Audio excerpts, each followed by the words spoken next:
होइन यो गर्मीमा मलाई मात्रै निन्द्राले छोड्छ कि हजुरहरूलाई पनि होला है। मलाई चाहिँ आज निन्द्राले छोडेपछि पास्ता खानु मन लागेको थियो। पास्ता बनाउनलाई रेडी पारी सबै काट्नु के सबै केही भेजिटेबल के थियो है, अलिअलि थियो है, जे हाल्न मलाई त्यति हाल्थेँ। हालेर परपर भुट्दै थिएँ।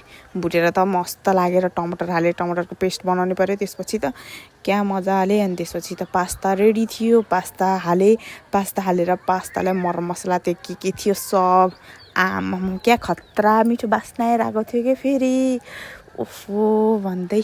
त्यसपछि पास्ता हुँदा फेरि नुडल्स पनि रहेछ, नुडल्स पनि तयार पारेर हालेपछि त त्यसपछि रेडी भयो। एकछिनमै रेडी हुन्छ कि यो पास्ता चाहिँ सबैभन्दा छिटो, सबैभन्दा सजिलो फेरि है। क्या मिठो माने फेरि क्या मिठो कि भेजिटेबल जे हाल्न मन लाग्छ आफूहरूले जे हाल्न मन लाग्छ त्यो हाल्न नि मिल्यो।